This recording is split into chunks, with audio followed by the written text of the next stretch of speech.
Hi guys! Mag-harvest nga pala ako ng aking trailings dito sa aking ref tub. Water chain ko siya kasi sobrang dumi niya na. Tsaka para isasizing ko na rin sila. Ang laman nito dati ay natatandaan ko mga 300. Ngayon lilinisin ko tapos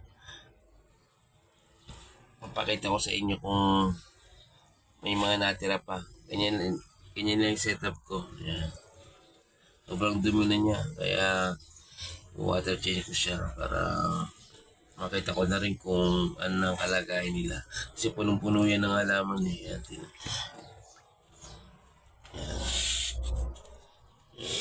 tinanggal ko na yung mga halaman. Tapos, huliin natin sila. Mahirap nga lang sila huliin guys. Kaya papakita ko sa inyo kung paano sila yung huli. Tapos, cut ko muna. Tapos pag nahuli ko na sa lahat, papakita ko sa inyo. Huli mo natin siya. Ilang piraso. Ganyan lang yung siya huliin. Pag sa hides. Ganyan kasi mga hides ko dito eh. Ayan. Ayan. Tago sila sa hides.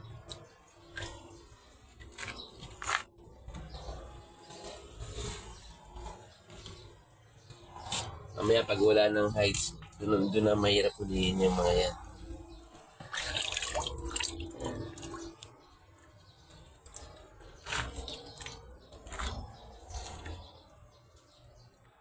Hihigin muna natin sila dito sa isang lalagyan. Cut ko muna to guys. Tapos mamaya pag nahuli ko na sila lahat, pakita ko sa inyo.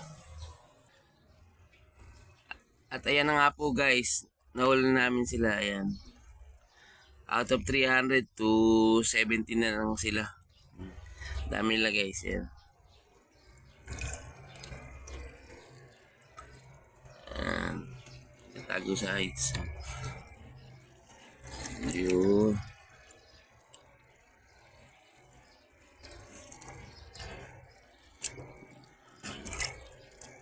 Successful naman yung ating growth. Kasi ang dami pa nilang natira eh. Mamaya lilinisin lang namin itong ref tub. Tapos babalikin namin sila dahan-dahan. Acclimate. Importante yun.